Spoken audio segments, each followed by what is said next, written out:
So, good morning, everyone. Thank you so much for joining financial reporting class. So, let's start from the ratio analysis part. আমরা আজকে ratio অ্যানালাইসিসের first ইয়ারের question basically solve করার জন্য target করছি। So আপনারা কি বাসায় রে কোম্পানির কোয়েশ্চেনটা করেছিলেন? If you get chance, Rahat ভাই, এটা করা হয়েছিল আপনাদের? যেটা আমি বলেছিলাম যে এটা একটু বাসায় করে নিবেন আর কি candidate. Did you get chance? না ভাই, দেখতে পারি নাই। একটু দেখতে হবে যে ভাইয়া, কারণ হচ্ছে এটা তো আমি একটা করে দিচ্ছি, বাকিটা নিজে নিজে না করলে তো আলটিমেটলি বুঝতে পারবো না যে আসলে কতটুকু আমরা বুঝতে পারতেছি। সো আই উড রিকমেন্ড যে এটা যেন আমরা মানে কুইকলি বাসায় করে ফেলি, এবং আজকে আমরা ট্রাই করব একটা দুইটা কোয়েশ্চেন করতে, সেটাও যেন আমরা বাসায় আবার নিজেরা ট্রাই করি এবং নিজেরা প্র্যাকটিস করি। সো আজকে আমরা এটা থেকে স্টার্ট করি, পাঞ্জেট কোম্পানি, কেননা এটা একটু প্রিভিয়াস প্যাটার্নের কোয়েশ্চেন এবং মোটামুটি ভাবে রেশিও অ্যানালাইসিস এর মধ্যে আমার খুব ফেভারিট একটা কোয়েশ্চেন পাঞ্জেট। এখানে যেটা ছিল যে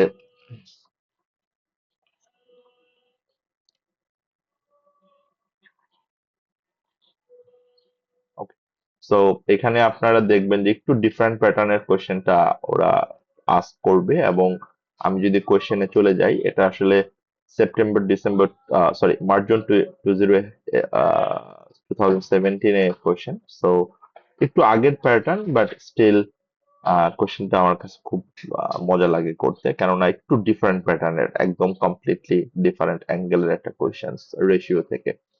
সো আমরা ফার্স্টেই যদি একটু রিকোয়ারমেন্ট থেকে যাই, রিকোয়ারমেন্ট গুলো একটু পড়ে ফেলি, এবং রিকোয়ারমেন্ট পড়ার সাথে সাথে আমরা ট্রাই করব হচ্ছে এটার প্ল্যানিংটা করে ফেলতে, এবং প্ল্যানিংটা করার সাথে সাথে আমরা বেসিক্যালি হচ্ছে কোয়েশ্চেনটা পড়ে আমরা ওইভাবে আলটিমেটলি আনসার করার ট্রাই করব। ওকে, সো আমরা যদি একটু দেখি রিকোয়ারমেন্ট গুলো, হ্যাঁ লাবিব জয়েন করে ফেলছে, থ্যাংক ইউ লাবিব। আমরা জাস্ট স্টার্ট করলাম লাবিব, সো বেশিক্ষণ হয়নি, মানে জাস্ট আমরা রিকোয়ারমেন্টটা পড়া স্টার্ট করলাম। সো রিকোয়ারমেন্টটা যদি একটু দেখেন, redraft aspect company statement of profit or loss for 20x4 to adjust for the disposal of non-core division in note 1। তার মানে নোট ওয়ানে আমার কিছু একটা ইনফরমেশন দেওয়া আছে regarding disposal of non core division, মানে কোন একটা নন কোর ডিভিশনকে আমি সেল করে দিব, ওই ডিসপোজালের যে কথাটা আমরা জানি। এন্ড এখানে ডিসপোজাল করলে, ডিসপোজাল করার পর আলটিমেটলি এই নন কোর ডিভিশন ডিসপোজাল করার পর আমার statement of profit or loss কি হবে সেটা প্রিপেয়ার করতে বলছে। এন্ড আপনি দেখেন নোট ওয়ানে কি কি আছে, note one, and the management and rent charges which would be imposed per note 2, and if aspect company was acquired by Funjet company। তার মানে খেয়াল করবেন ব্যাপারটা, আমি রিড্রাফট করব অ্যাসপেক্ট কোম্পানির ফাইন্যান্সিয়ালস, বাট এখানে আমাকে বলছে যে আরেকটা কোম্পানি, সেটা হচ্ছে ফানজেট কোম্পানি। তার মানে এখন আমাকে এটা রিলেশনটা বুঝতে হবে, বাট রিকোয়ারমেন্ট আমরা যতটুকু প্ল্যান করছি, আমাকে একটা রিস্টেটেড স্টেটমেন্ট অফ প্রফিট আর লস প্রিপেয়ার করতে হবে, যেটার মার্ক হচ্ছে 5, এবং যেখানে আমার নোট 1 2 3 এই তিনটা নোট অ্যাকচুয়ালি কনসিডার করতে হবে। সো আমি যদি এই তিনটা নোট কনসিডার করি, আলটিমেটলি আমার 5 মার্কস এর জন্য একটা ক্যালকুলেশন। সো এখানে আলটিমেটলি কোনো থিওরিটিক্যাল এরকম কিছু নাই। So 5 is pure calculation, but not from ratio, from our P&L perspective. Requirement B, calculate 20x4 for aspect company equivalent those shown in note 4 based on the restated financial information calculated in part A। এই যে আমি যে part এ তে যে রিস্টেটেড profit আর loss calculate করলাম, এটার উপর বেস করে আমার নোট ফোরে যতটুকু রেশিও দেওয়া আছে, খেয়াল করে দেখেন নোট ফোরে আমার কি কি রেশিও দেওয়া আছে। গ্রস প্রফিট মার্জিন দেওয়া আছে, অপারেটিং প্রফিট মার্জিন দেওয়া আছে, রিসিভেবল কালেকশন পিরিয়ড দেওয়া আছে, কারেন্ট রেশিও দেওয়া আছে, এসিড টেস্ট রেশিও দেওয়া আছে, এবং গিয়ারিং রেশিও দেওয়া আছে। এই যে 6টা রেশিও দেওয়া আছে কোয়েশ্চেনে, এখন বলছে আমাকে যে এই রিস্টেটেড ইনফরমেশন অনুযায়ী আমাকে 6টা রেশিও ক্যালকুলেট করতে হবে। খেয়াল করেন, আমি যে 6টা রেশিও ক্যালকুলেট করব, এই রেশিও ক্যালকুলেশনের জন্য আমাকে মার্কস দিবে 5। এবং আমি বেসিক্যালি হচ্ছে এখানে দেখতে পাচ্ছি কি পারফরমেন্স ইন্ডিকেটরস, মানে আমার আলটিমেটলি ইন্ডাস্ট্রি অ্যাভারেজ দেওয়া আছে, যেটার সাথে হয়তো বা রিকোয়ারমেন্ট সিতে আমাকে বলবে এটা অ্যাডজাস্ট করতে অর অ্যানালাইজ করতে। বাট এখানে একটা নোট বলছে, খেয়াল করবেন নোটটা কি বলছে, ইউ শুড অ্যাজিউম দ্যাট, খেয়াল করেন, you should assume that any increase or decrease in profit as a result of your adjustment in Part A will also increase or decrease cash. এই কথাটার মানে কি কেউ বুঝতে পারতেছি? What is the meaning of this sentence? মানে এই কথাটা বলতে আমাকে কি বোঝাচ্ছে? You should assume that any increase or decrease in profit, তার মানে যদি কোনো কারণে প্রফিট বাড়ে, যদি প্রফিট বৃদ্ধি পায়, তাহলে আমি এটাকে কি কনসিডার করব? তার মানে আমি কনসিডার করব অ্যাজ পার নোট এটার কারণে আমার ক্যাশ বাড়ছে অথবা ক্যাশ কমছে। তার মানে খেয়াল করে দেখেন, যদি প্রফিট বাড়ে, প্রফিট বাড়া মানে কি, এটার কারণে আমার ইকুইটি বাড়ছে, তার মানে আলটিমেটলি রিটেন আর্নিংস ক্রেডিট হয়, যতটুকু প্রফিট বাড়বে এন্ড যতটুকু বাড়বে ওইটুকুর ইকুইভ্যালেন্ট ক্যাশ, ওইটুকুর ইকুইভ্যালেন্ট কারেন্ট অ্যাসেটকেও আমরা ডেবিট করব। তার মানে আমার যখন কোয়েশ্চেনের ইনফরমেশন অনুযায়ী দেখবো যে প্রফিট বাড়ছে, তাহলে আমার যদি প্রফিট অ্যাকচুয়ালি বাড়ে পার্ট এ তে, যে প্রফিট দেওয়া আছে কোয়েশ্চেনে, যেমন প্রফিট দেওয়া আছে 200, যদি এর থেকে আমার ইনক্রিজ হয়, তখন আমার আলটিমেটলি রিটেন আর্নিংসও বাড়বে, আবার ক্যাশ এটাও বাড়বে। একইভাবে যদি প্রফিট ডিক্রিজ করে, তাহলে আমাকে অ্যাজিউম করতে হবে এটার কারণে ক্যাশও কমেছে। So that is the connection. আমার রেশিও ক্যালকুলেশনের সময় এটা পার্টিকুলারলি লাগবে, বিশেষ করে আমার এই অ্যাসেট টেস্ট করার সময় এটা খুব ইম্পর্টেন্ট, এবং গিয়ারিং রেশিও করার সময় এটা খুব important, even though current ratio করার সময় এটা ইম্পর্টেন্ট। তাই এর জন্য আমি যখন কারেন্ট অ্যাসেট কনসিডার করব, আমাকে এটা অবশ্যই কানেক্ট করতে হবে, আমাকে অবশ্যই এটা রিলেট করতে হবে উইথ মাই কারেন্ট অ্যাসেট এবং with my written earning. Requirement C. Using the ratio calculated in Part B, comment on Aspect Company 20x4 performance and financial position। তার মানে আমাকে দুইটা জিনিস করতে হবে, একটা হচ্ছে ফাইন্যান্সিয়াল পারফরমেন্স অ্যানালাইজ করতে হবে এবং ফাইন্যান্সিয়াল পজিশন অ্যানালাইজ করতে হবে, এবং কম্পেয়ার করতে হবে কার সাথে? কম্পেয়ার করতে হবে এই যে আমার ইন্ডাস্ট্রি অ্যাভারেজ দেওয়া আছে কোয়েশ্চেনে, এই ইন্ডাস্ট্রি অ্যাভারেজের সাথে আমাকে এখন কম্পেয়ার করতে হবে। তো তার মানে আমি যদি আমাদের হোল রিকোয়ারমেন্টটা দেখি, এইখানে আমার ইন্টারপ্রিটেশনের জন্য 10 মার্কস, আমার রেশিও ক্যালকুলেশনের জন্য 5 মার্কস, এবং আমার প্রফিট অর লস রিস্টেট করার জন্য 5 মার্কস। তো আলটিমেটলি খুব সিম্পল ভাবে আমরা কোশ্চেনটা করতে পারবো, not nothing that much complicated. তো আমি যদি আলটিমেটলি এইভাবে চিন্তা করি যে আমার redrafted statement of profit or loss requirement এ যদি আমি দেখি,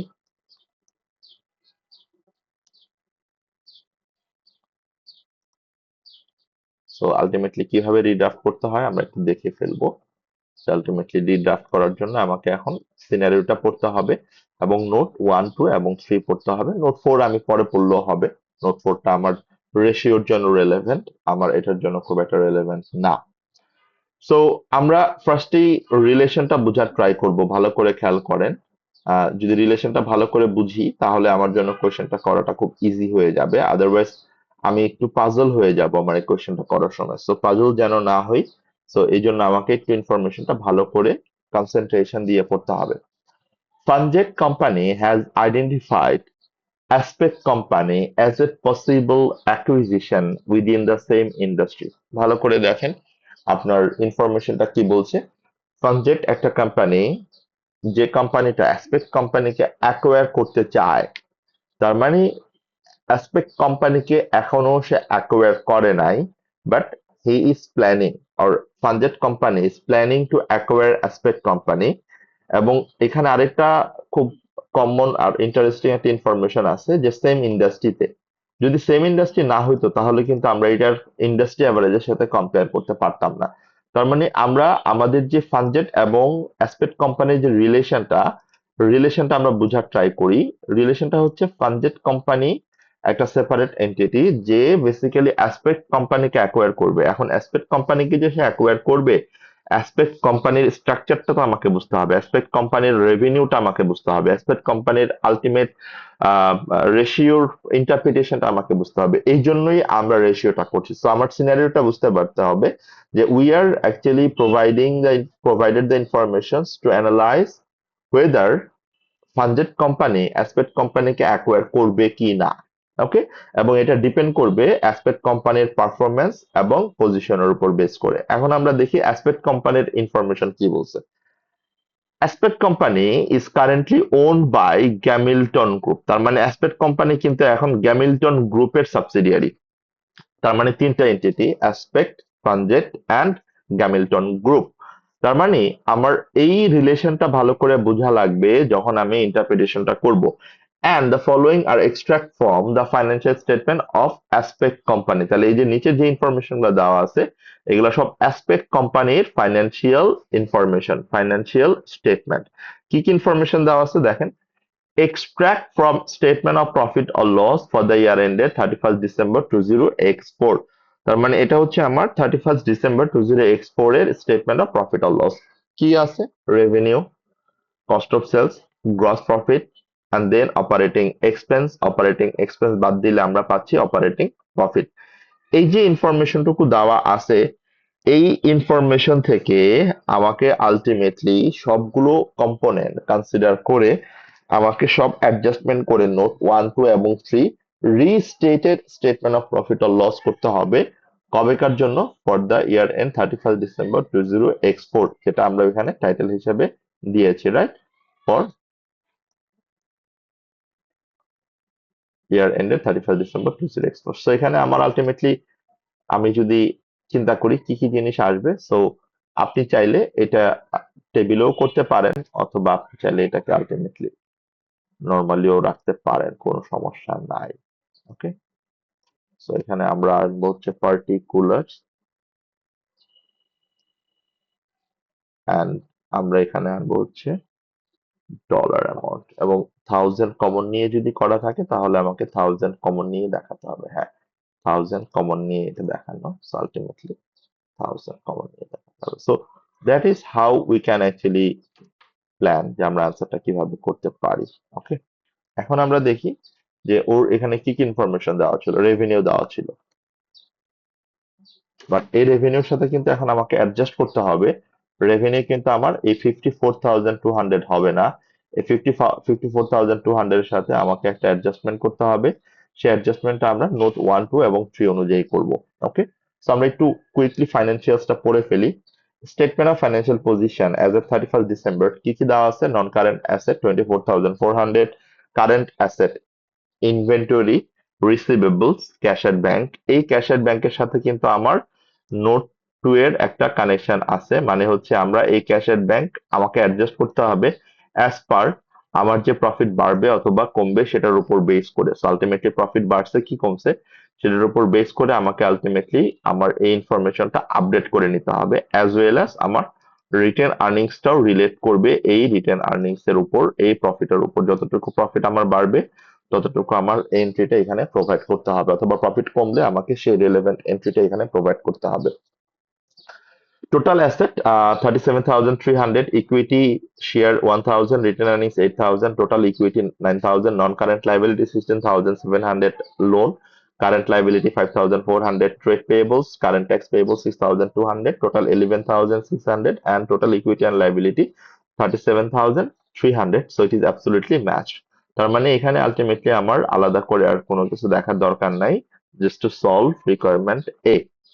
এখন আমাকে দেখতে হবে যে আলটিমেটলি কি কি information relevant to restate our statement of profit or loss. খেয়াল করে দেখেন নোট এ তে কি বলছে। নোট এ তে বলছে যে অন 1st এপ্রিল 2024। তার মানে আমরা ইয়ার এন্ড কবে দেখলাম? ইয়ার এন্ড দেখলাম 31st ডিসেম্বর 2024, এবং সে কবে ডিসাইড করছে? 1st এপ্রিলে। Aspect company decided to focus on it's core business. তার মানে অ্যাসপেক্ট কোম্পানি হচ্ছে তার যে কোর এরিয়া অফ বিজনেস সেখানে সে ফোকাস করতে চায়, and so disposed of a non core division. এই জন্য সে কি করতে চায়? এই জন্য তার একটা নন কোর ডিভিশন আছে, সেই নন কোর ডিভিশনটাকে সে ডিসপোজ করতে চায়, যেটা রিকোয়ারমেন্ট এর সিনারিওতে আমাকে বলেছে যে বেসিক্যালি সে যদি এটা ডিসপোজ করে তাহলে আলটিমেটলি কি ইম্প্যাক্টটা পড়বে। The disposal generated a loss of 1.5 million. তার মানে এই যে ডিসপোজ, এটা যদি সে ডিসপোজ করে দেয় তাহলে আলটিমেটলি 1.5 মিলিয়ন ডলারের একটা লস ইনকার হবে, আর ইনকার অ্যাকচুয়ালি করবে, যেটা বেসিক্যালি ওর এই 1.5 মিলিয়ন, খেয়াল করে দেখেন এই 1.5 মিলিয়ন ও কোথায় রেকর্ড করে রাখছে? অপারেটিং এক্সপেন্সে। তার মানে এই যে অপারেটিং এক্সপেন্স 11,700 আছে, এই 11,700 এর মধ্যে 1.5 মিলিয়নের ডলারের যেই এক্সপেন্সটা, যে লসটা, সেটা কিন্তু অলরেডি ইনক্লুডেড। এখন আমার কোয়েশ্চেন হচ্ছে, যদি এটা ও সেল করে দেয় নন কোর ডিভিশনটা, তাহলে কি আর এই লসটা আর অপারেটিং এক্সপেন্সে আমি রাখবো? অপারেটিং এক্সপেন্সের মধ্যে কি 1.5 মিলিয়ন আর থাকবে?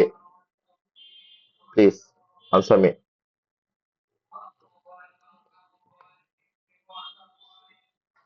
আমি যদি আমার অ্যাসপেক্ট কোম্পানির এই ডিভিশনটা সেল করে দেই, অপারেটিং এক্সপেন্সে এই 1.5 মিলিয়ন লস যেটা আমি ইনক্লুড করেছি, সেটা কি আর আমার আলটিমেটলি রাখবো কি না, নাকি অপারেটিং এক্সপেন্স থেকে এই 1.5 মিলিয়ন আমাকে বাদ দিয়ে দিতে হবে? What would we do? আমাকে আলটিমেটলি অপারেটিং এক্সপেন্স থেকে এটা রিমুভ করতে হবে। তার মানে এইটা আমি যদি সেপারেটলি করি অপারেটিং এক্সপেন্স হিসাবে, so working one, operating expense, okay, এইটা অবশ্যই অবশ্যই আমাকে একটা আলাদা ওয়ার্কিং দেখাতে হবে, কেননা এইখানে অনেক ইনফরমেশন আছে যেটা আমি আসলে সরাসরি পারবো না, সো আমাকে আলটিমেটলি ওয়ার্কিং করেই দেখাতে হবে। সো ইটস বেটার ওয়ার্কিংটা যদি আমি একবারে এখানে করে দিই। ওকে, সো আপনি যদি দেখেন এখানে আলটিমেটলি অপারেটিং এক্সপেন্সের মধ্যে, সো ফার্স্টে আমি এখানে নিয়ে আসবো আমার কোশ্চেনে যেটা দেওয়া আছে, কোশ্চেনে কত দেওয়া আছে অপারেটিং এক্সপেন্স, এটা যদি দেখে ফেলি। Operating expense as per questions, operating expense 11,700। ওকে, সো as per question 11,700। তাহলে এই যে 11,700 দেওয়া আছে, এইটা আমরা রাখতে পারবো না, কেননা এখান থেকে আমার বাকি অ্যাডজাস্টমেন্ট গুলো করতে হবে। তার মানে এখান থেকে আমাকে এখন লেস নোট ওয়ানে কি বলছে, ডিসপোজাল লস, ডিসপোজাল লসটা আমার কত আসছে, নোট ওয়ান থেকে আসছে। সো এই ডিসপোজাল লসটা আমাকে আলটিমেটলি বাদ দিয়ে দিতে হবে। কত টাকা বাদ দিতে হবে? 1,500। এই কথাটাই আমরা বলছিলাম যে আমার অপারেটিং এক্সপেন্সের সাথে এইটুকু আমরা এখন দেখাতে পারবো না। তো আমাকে অপারেটিং এক্সপেন্স থেকে এইটুকু লস এক্সট্রাক্ট করতে হবে, আলটিমেটলি এইটুকু লস আমাকে বাদ দিয়ে দিতে হবে। ওকে, এরপর আপনি দেখেন কি বলছে, নোট ওয়ানে যদি আমরা যাই, the following extract show results from non-core division for the period disposal। তার মানে হচ্ছে এই যে আলটিমেটলি ইনফরমেশন গুলা দেখাচ্ছে রেভিনিউ 2,100, তাহলে আমার যে রেভিনিউ আমি এখানে 54,200 দেখাইছি, এই 54,200 কিন্তু আলটিমেটলি নন কোর ডিভিশন সহ। তাহলে এখান থেকে আমাকে 2,100 টাকার রেভিনিউ বাদ দিয়ে দিতে হবে, কেননা এই রেভিনিউটা আমি এখানে দেখাতে পারবো না। ওকে, নোট ওয়ান থেকে যেটুকু রেভিনিউ আমার নন কোর ডিভিশনের জন্য সেটুকু আমাকে এখান থেকে বাদ দিতে হবে। তারপর কি বলছে, revenue 2,100, cost of sales 1,200। So একইভাবে আমি কস্ট অফ সেলস যে ইনফরমেশনটা আছে কোয়েশ্চেনে, সেখান থেকে 1,200 আমাকে বাদ দিতে হবে, less cost of sales. So cost of sales যদি আমি দেখি, কস্ট অফ সেলস আমার ইনফরমেশন অনুযায়ী কত দেওয়া ছিল, কস্ট অফ সেলস আমার এখানে দেওয়া ছিল হচ্ছে 21,500। এই 21,500 থেকে আমাকে 1,200 এটা বাদ দিতে হবে।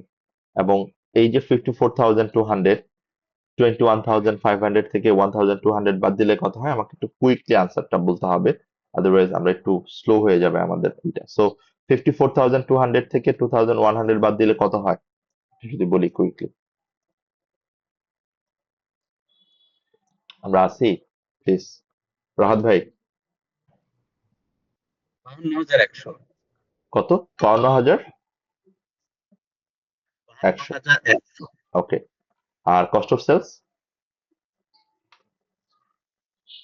20,300। 20,300। Very good.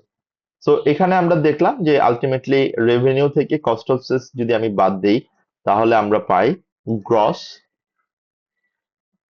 Profit, right? So gross profit তাহলে কত দাঁড়াচ্ছে? Revenue less CO.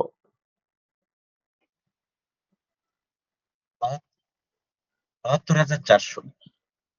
এটা আসলে মাইনাস হবে, সরি, আমরা তো লেস ও বলছি। সরি, হ্যাঁ হ্যাঁ হ্যাঁ। তাহলে এটা আসে কত? 31,800, রাইট? হ্যাঁ। আমরা আমরা এইভাবে আসলে আমাদের অ্যাডজাস্টমেন্ট গুলা করবো, জাস্ট আমার ইনফরমেশন যা বলছে সেই অনুযায়ী। এরপরে খেয়াল করেন, আমার কস্ট অফ সেলস আমি বাদ দিলাম। এরপর অপারেটিং এক্সপেন্স, এই যে 700, এটা আমার অপারেটিং এক্সপেন্সের সাথে বাদ যাবে। অপারেটিং এক্সপেন্স আমি যেহেতু আলাদা করছি, less opex for non code division, এটা আমার 700 আমি এখান থেকে বাদ দিয়ে দিব। সো আলটিমেটলি আমরা একটা একটা করে ইনফরমেশন পড়ছি, একটা একটা করে ইনফরমেশন আমি বাদ দিয়ে দিচ্ছি। সো এটা আলটিমেটলি যেহেতু নোট 1 থেকে আসছে, আমি এটাতে নোট 1 একটু রিলেট করে দিলাম, না করলেও সমস্যা নাই। এটা আলটিমেটলি করলে বেটার ফর অ্যাকচুয়ালি ক্লারিফিকেশন আসে। সো এখান থেকে খেয়াল করেন, আমরা দেখলাম যে আমার আলটিমেটলি নন কোড ডিভিশনের যা ইনফরমেশন ছিল, সবগুলো ইনফরমেশন আমরা এখানে অ্যাডজাস্ট করা হয়েছে। সো নন কোড ডিভিশনের যা যা ইনফরমেশন এখানে নোট 1 রিলেটেড ছিল, সেটা অলরেডি ডান। নোট 2 তে কি বলছে দেখেন। নোট 2 তে বলছে, at present Aspect company pays a management charge of 1% of revenue to the Gamilton Group, which is included in operating expense। ভালো করে বুঝেন ব্যাপারটা। ও বলতেছে কারেন্টলি কি করতেছে, কারেন্টলি হচ্ছে রেভিনিউর 1%। তাহলে রেভিনিউ টোটাল কত? 54,200, রাইট? এই 54,200 এর কতটুকু সে ম্যানেজমেন্ট চার্জ দেয়? 1% ম্যানেজমেন্ট চার্জ দেয়। তাহলে এই যে ম্যানেজমেন্ট চার্জ দেয়, ম্যানেজমেন্ট চার্জটা ও কোথায় ইনক্লুড করছে? অপারেটিং এক্সপেন্সে। তো যদি আমি এটা সেল করে দেই, তাহলে তো আর আলটিমেটলি এই ম্যানেজমেন্ট চার্জটা আমাকে দিতে হবে না। ম্যানেজমেন্ট চার্জ ফর গ্যামিল্টন গ্রুপ, তাহলে এটা কত? 54,200 ইন্টু 1%। তাহলে এটা আমাকে ফার্স্টে বাদ দিতে হবে।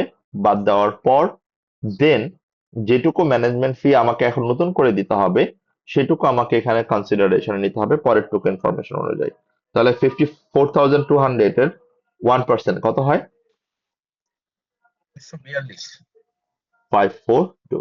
ওকে, এটা আমরা বাদ দিয়ে দিলাম, কারণ আমি যখন এটা সেল করে দিব আলটিমেটলি এটা আর কনসিডার করতে হবে না।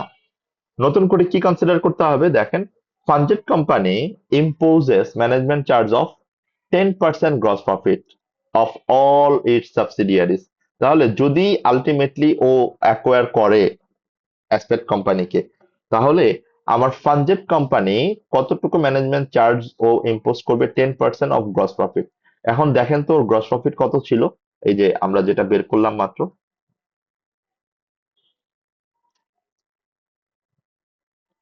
আমরা গ্রস প্রফিট কত পেলাম? 30 31,800। 31,800। এই 31,800 এর কত পার্সেন্ট আমার ম্যানেজমেন্ট চার্জ বলতেছে ওরা? 10%। 10%। তাহলে 10% করলে কত হয় আমাকে বলি। 3,180। তাহলে এটা আমরা প্লাস করব, কেননা যদি ফানজেট কোম্পানি অ্যাকোয়ার করে, তাহলে আমাকে এই ম্যানেজমেন্ট ফিটা আলটিমেটলি পে করতে হবে অ্যাসপেক্ট কোম্পানির পার্সপেক্টিভ থেকে। বুঝতে পারতেছি? এইভাবে আমরা আসলে ইনফরমেশন গুলো রিলেট করার ট্রাই করব। ওকে, এরপরের নোটটা আমরা দেখি। তাহলে নোট 2 ও চলে গেল, নোট 3।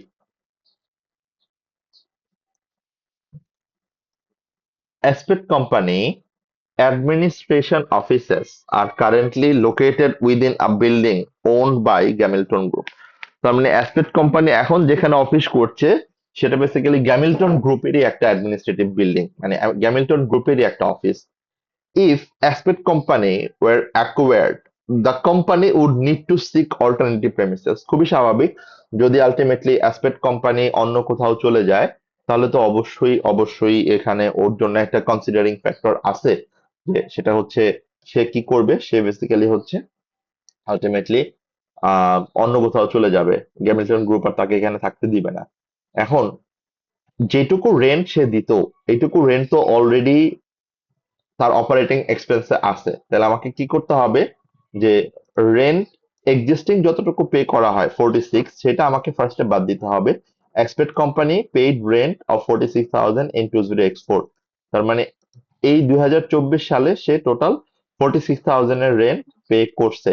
তাহলে আমাকে আগে এটা বাদ দিতে হবে, less rent paid to Hamilton group, right?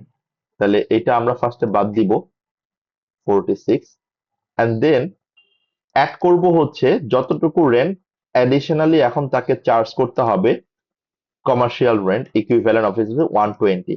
তাহলে নিউ রেন্ট, কমার্শিয়াল রেন্ট, এইটা আমাকে পুরো 1 বছরের জন্য 120,000 অ্যাড করতে হবে কমার্শিয়াল রেন্ট নিউ অফিস স্পেসের জন্য।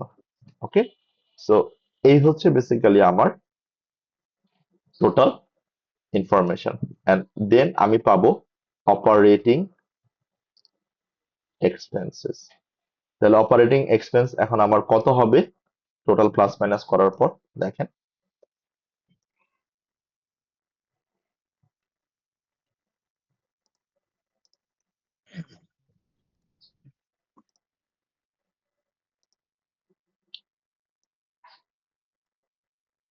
11,700 minus 1,500 minus 700 minus 540 plus 300 3,180 minus 46 plus 120।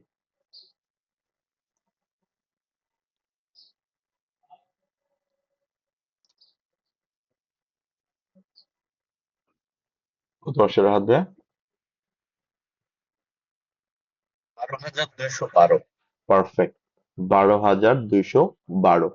তাহলে এইটা আমার চলে আসবে এখানে 12,212। নাও আমার তাহলে প্রফিট কত হয়?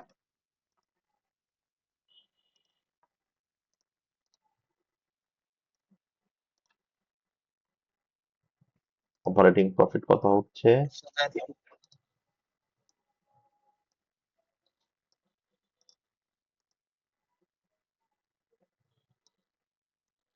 কত অপারেটিং প্রফিট?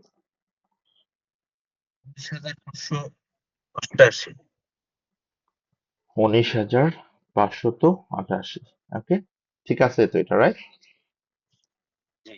ওকে, এখন আপনারা আমাকে বলেন যে এক্সিস্টিং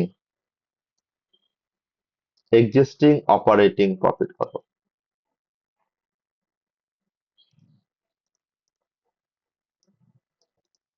এক্সিস্টিং অপারেটিং প্রফিট কত আমার as per Aspect company financials? 21,000। Okay, right, but it reduced to কত টাকা হয়ে গেছে এখন? 1412। রাইট, বাই কত টাকা কমছে, মানে কত টাকা কমছে? 1 বছরে 1412 টাকা। 1,412।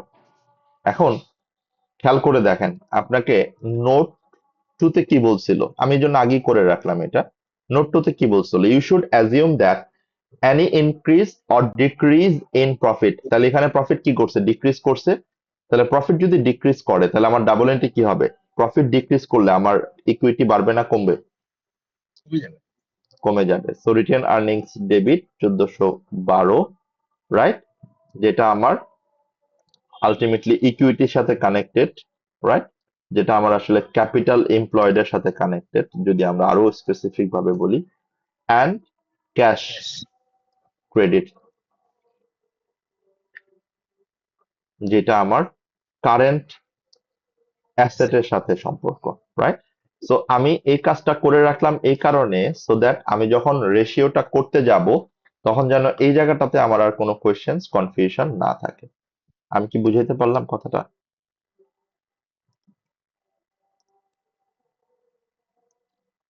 আমরা কি ক্লিয়ার যে আসলে রিকোয়ারমেন্ট এতে আমরা কি করব? এখন রিকোয়ারমেন্ট এতে আমরা যে কাজটা করলাম, এই পুরো কাজটাই আমার হেল্প হবে রিকোয়ারমেন্ট বি করার জন্য।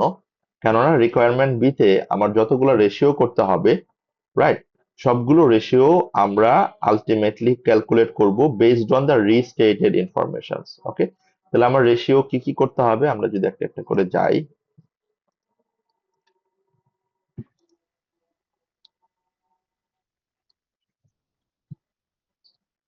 Calculating ratios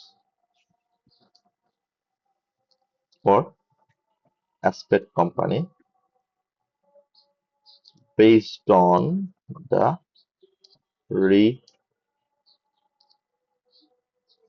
restated information. ওকে, তাহলে আমাকে আলটিমেটলি কি কি রেশিও ক্যালকুলেট করতে হবে এখানে খেয়াল করে দেখেন।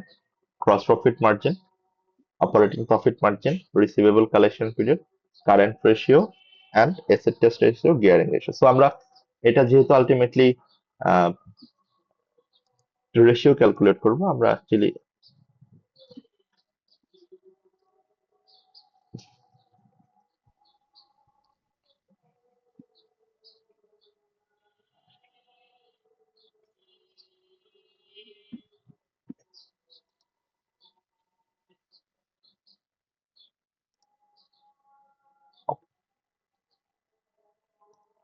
আমরা এইভাবে সাজাতে পারি জিনিসটাকে। ফার্স্টে আমরা গ্রস প্রফিট মার্জিন এখানে নিয়ে আসলাম, গ্রস প্রফিট মার্জিনের কেপিআইটা আমরা এখানে নিয়ে আসলাম, অপারেটিং প্রফিট মার্জিন নিয়ে আসলাম, অপারেটিং প্রফিট মার্জিনের কেপিআইটা আমরা এখানে নিয়ে আসবো। তারপর আমরা রিসিভেবল কালেকশন পিরিয়ড নিয়ে আসলাম, রিসিভেবল কালেকশন পিরিয়ডের যেহেতু ডেইজে আসবে এটার কেপিআইটা এখানে নিয়ে আসতে পারবো আমরা। তারপর current ratio result 1.6 and asset test ratio and finally gearing ratio. So gearing ratio হচ্ছে debt by equity কথা বলছে, তো আমাকে এভাবেই করতে হবে।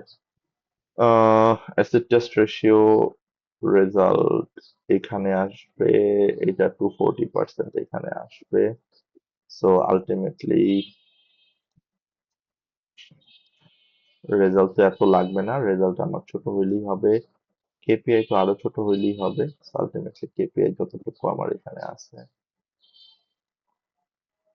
so আমার মেইনলি দরকার হচ্ছে ওয়ার্কিং এ আর হচ্ছে রেশিও নেই।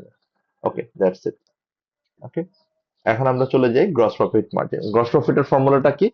Gross profit divided by sales, sales. Right? তাহলে গ্রস প্রফিট আমার কত আছে এখানে? এই যে আমরা একটু আগে বের করলাম, gross profit 31,800 divided by sales restated কত? 52,100। ওকে, এটা যেহেতু আমার পার্সেন্টেজে আসবে ইনটু 100, তাহলে কত আসে রেজাল্টটা? একইভাবে অপারেটিং প্রফিট আমার 19,588 divided by sales. So ultimately দুইটা রেজাল্ট আমরা একসাথে বলতে পারি। গ্রস প্রফিট মার্জিন কত আসছে? একটা হচ্ছে 61%। 61। 61। ও, তাহলে ও সেল করতেছে কেন? ওকে, ওয়াই? বুঝলাম না ইউসুফ। মানে ইন্ডাস্ট্রি যেখানে 45%, ওর নিজের গ্রস প্রফিট মার্জিন 61%, খেয়াল করছেন? অপারেটিং প্রফিট মার্জিন,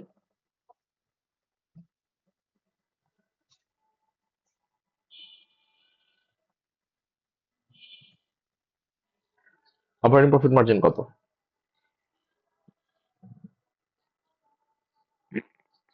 37.59 বা 60 মানে আর কি। তার মানে 37.60% or 38%ও ধরতে পারতাম, ঠিক না? এটাও তো অনেক বেটার, অনেক বেশি। তাহলে ও আলটিমেটলি সেল করতেছে কেন? আমি কনফিউজড। তার মানে এই কথাগুলো বলতে হবে আপনাকে যে আসলে সেল তো না করলেও হইতো, ওকে কেন সেল করতেছে এটা আপনাকে চিন্তা করতে হবে। এরপর রিসিভেবল কালেকশন পিরিয়ড, তাহলে রিসিভেবল কত আছে? 5,700। তাহলে 5,700 ডিভাইডেড বাই আমার ক্রেডিট সেলস কত? 52,100। যেহেতু আমি ডেইজে বের করব, তাহলে মাল্টিপ্লাই করবো কত দিয়ে? 365 দিয়ে। কত ডেইজ আসে?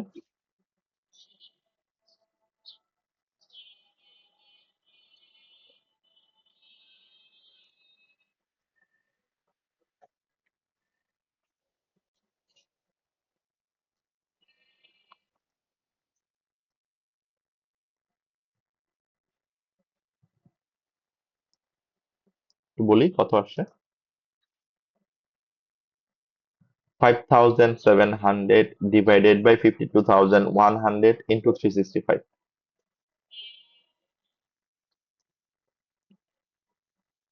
40। 40 days, right? তার মানে এটা ঠিক আছে, খুব একটা সমস্যা না আমার। অন অ্যান অ্যাভারেজ 41 days লাগে, I take 40 days, still good.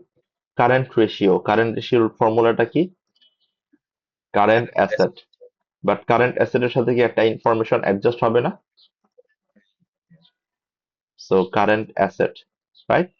এখান থেকে আমাকে এই যে যেটুকু আমার ক্যাশ কমে যাচ্ছে, এটুকু এখন ক্যাশ আমাকে কমাই দিতে হবে। ওকে, তাহলে current asset divided by current liabilities. তাহলে কারেন্ট লায়াবিলিটিস কোশ্চেনে কত আছে? কারেন্ট লায়াবিলিটিস আছে হচ্ছে 11,600, ঠিক না? 11,600, এই যে কারেন্ট লায়াবিলিটি 11,600। এটা আমার এখানে নিয়ে আসতে হবে 11,600, 11,600। তাহলে 11,600 যদি আমি এখানে নিয়ে আসলাম, কত হয় রেজাল্টটা?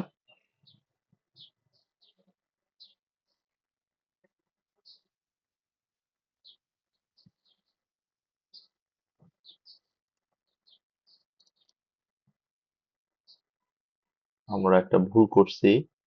Total asset 37,300, sorry. Current asset 12,900, আমি এই জন্যই তো বলি এত তো ডিফারেন্স কত। এবার ঠিক আছে। ওকে,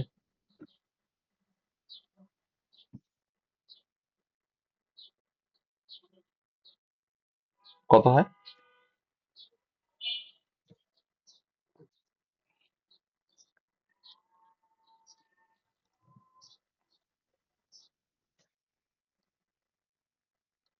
জাস্ট এখান থেকে অ্যাসেট টেস্ট রেশিও করার সময় আমাকে ইনভেন্টরিটা বাদ দিয়ে দিতে হবে, দেন আমি পেয়ে যাবো যে আসলে আলটিমেটলি আমার রেজাল্ট কত হয়। তাহলে আমার কারেন্ট রেশিও কত, অ্যাসেট টেস্ট রেশিও কত, রেজাল্ট একটু বলে ফেলি তাড়াতাড়ি।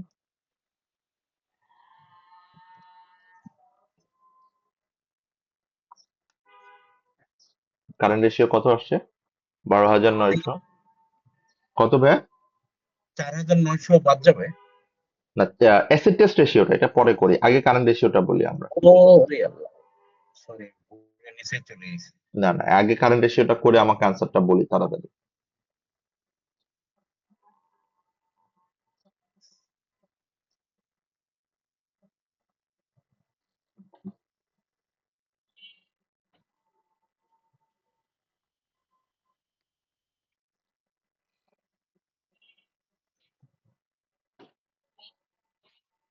কত আসছে কারেন্ট রেশিওটা?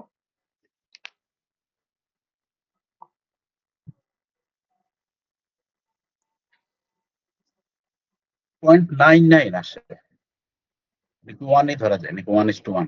1:1 ধরা যায়, ঠিক না? ওকে, পরেরটা।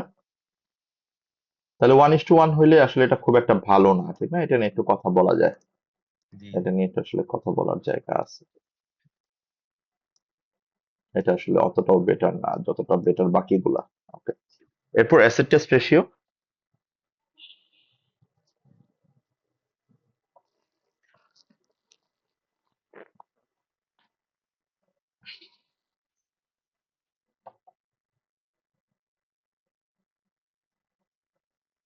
অ্যাসেটের রেশিওটা কত আসছে?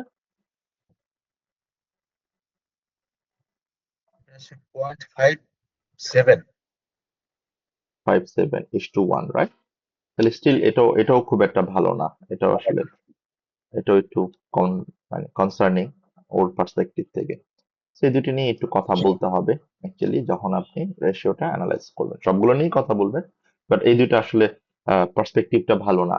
বাট ওভারঅল আসলে প্রফিটেবিলিটি পার্সপেক্টিভ থেকে কিন্তু এটা খুবই খারাপ একটা ডিসপোজাল ছিল, মানে প্রফিটেবিলিটি পার্সপেক্টিভ থেকে, ঠিক না? যে ওর গ্রস প্রফিট মার্জিন অনেক হাই, অপারেটিং প্রফিট মার্জিন অনেক হাই, বাট স্টিল কেন অ্যাসপেক্ট কোম্পানি এটাকে সেল করতে যাচ্ছে নন কোর ডিভিশনকে, রাইট? সো আমরা যেহেতু কার পার্সপেক্টিভে রেশিওটা করব, ফানজেট কোম্পানি, সো সেই ক্ষেত্রে আমরা এটা বলবো যে আলটিমেটলি অ্যাসপেক্ট কোম্পানির এই নন কোর ডিভিশনটা সেল করা উচিত ছিল কি না, অর সামথিং। ওকে, এরপরে আসি গিয়ারিং রেশিও। গিয়ারিং রেশিওর ফর্মুলাটা কি? Debt by equity. তাহলে এখানে ডেপ কত খেয়াল করে দেখেন। ডেপ যদি আমরা দেখি, নন current liability 16,700, 16,700 divided by equity. আমার ইকুইটি কত আছে? 9,000। বাট ইকুইটি কি 9,000 থাকবে? মনে আছে এই যে 1,412 যেটা আমরা অ্যাডজাস্ট করতেছিলাম, সেটা আমার ইকুইটিটাকে কমাই দিবে। তার মানে আলটিমেটলি এটা হয়ে যাবে আমার ফর্মুলা। ওকে, তাহলে এটাকে আমরা যেহেতু পার্সেন্টেজে করব, তাহলে 100 দিয়ে মাল্টিপ্লাই করব। তাহলে 16,700 ডিভাইডেড বাই 9,000 মাইনাস 1412 করলে কত হয়? এটাকে আমরা 100 দিয়ে মাল্টিপ্লাই করব।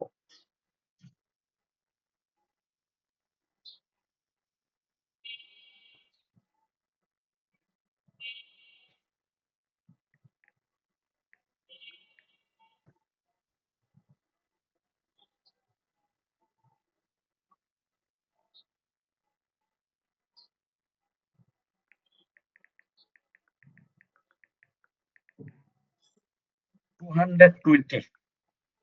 220%, right?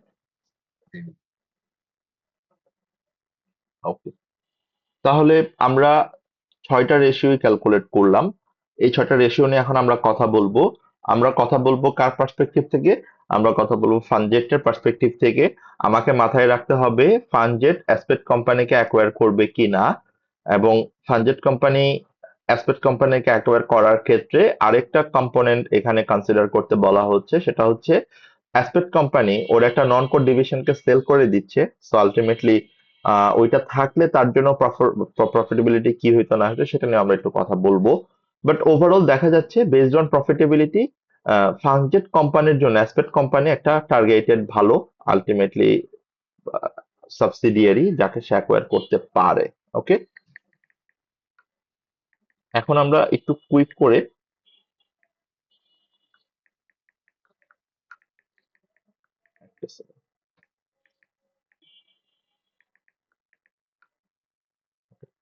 এখন আমরা আমাদের ক্যালকুলেশন গুলো সব ঠিক ছিল। 19,588, আম, আমার অপারেটিং এক্সপেন্স ছিল এটা, দেন হচ্ছে আমার রেশিও গুলো রেজাল্ট এটাই আসছে। সো আলটিমেটলি সবগুলো রেশিও ঠিক আছে, কোনো সমস্যা নাই।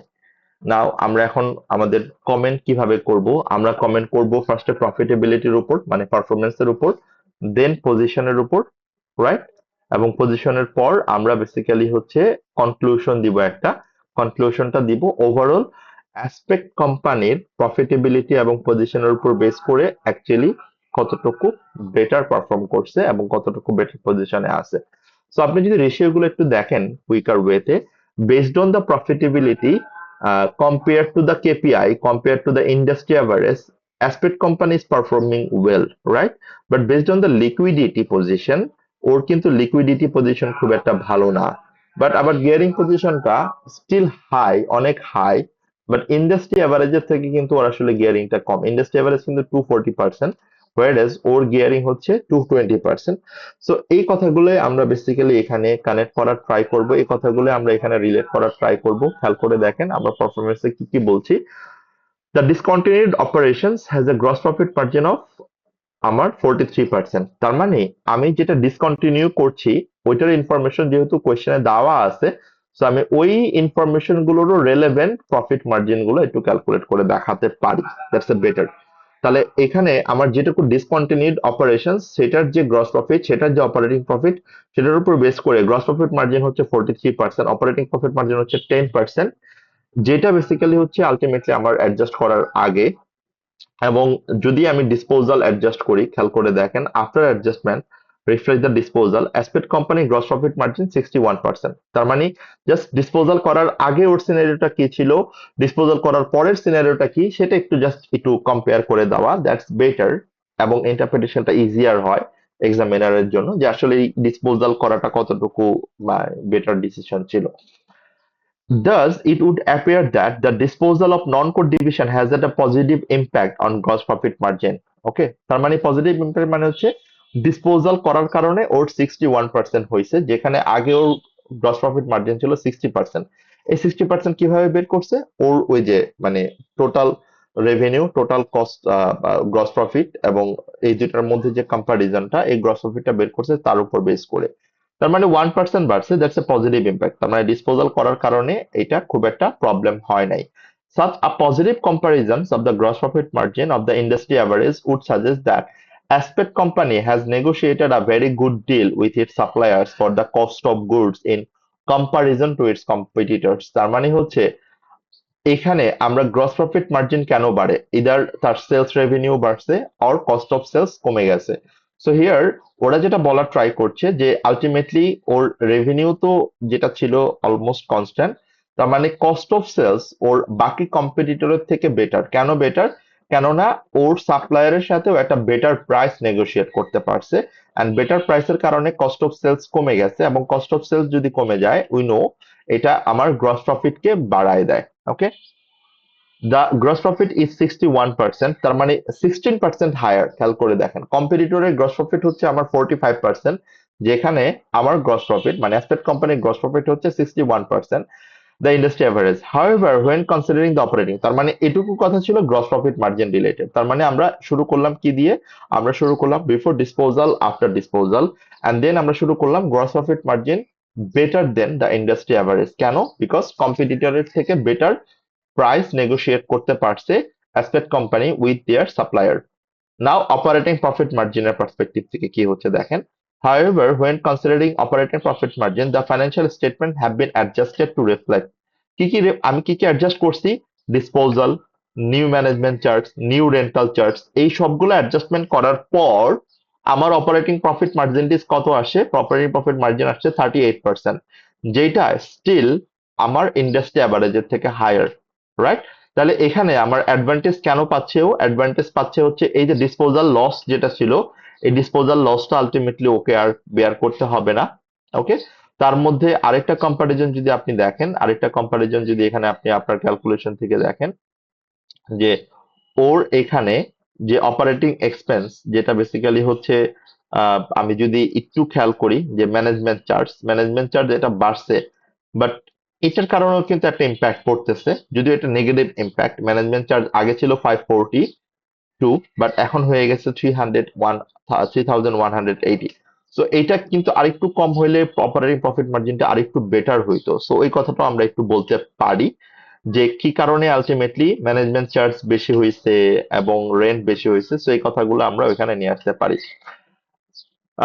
The rent 120% deemed to be fair market value, which would indicate that previous rent charge was 46,000। তার মানে খেয়াল করেন এখানে একটু ডিফারেন্ট ভাবে আমরা রিপ্রেজেন্ট করছি ব্যাপারটা, যে আমার কমার্শিয়ালি রেন্ট কিন্তু এটা হওয়ার কথা 120,000, তার মানে আগে যে রেন্টটা চার্জ করা হয়েছিল সেই রেন্টটা তাহলে আন্ডার স্টেটেড ছিল। So এই কারণে আগের অপারেটিং এক্সপেন্সটা কম ছিল।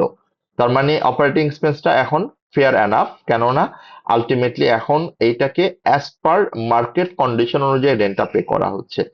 এখন যদি ফানজেট কোম্পানি অ্যাকোয়ার করে, তাহলে এখন খেয়াল করে দেখেন যে আলটিমেটলি ওর অপারেটিং প্রফিট মার্জিন মানে যতটুকু আসলে বলছে ততটা থেকে আর একটু বেটার হইতে পারে, এবং অলরেডি দেখা যাচ্ছে 10% হায়ার, সেটা অলরেডি বেটার। এবং on the other hand aspect company এখানে আরেকটু বেটার, যেহেতু বাজেট কোম্পানি অ্যাকোয়ার করে নিবে বলতেছে, so আরো বেটার আসলে প্রাইস নেগোশিয়েট করতে পারবে সাপ্লায়ারের সাথে, right? So that is how you can consider, you can actually what can I say, interpret your ratios from profitability. So profitability নিয়ে দুইটা রেশিও নিয়ে কথা বলার আছে, গ্রস প্রফিট মার্জিন নিয়ে কম কথা বলার আছে, কেননা গ্রস প্রফিট মার্জিনের একটাই component cost of goods sold, but operating profit মার্জিনের তিনটা কম্পোনেন্ট এখানে ছিল।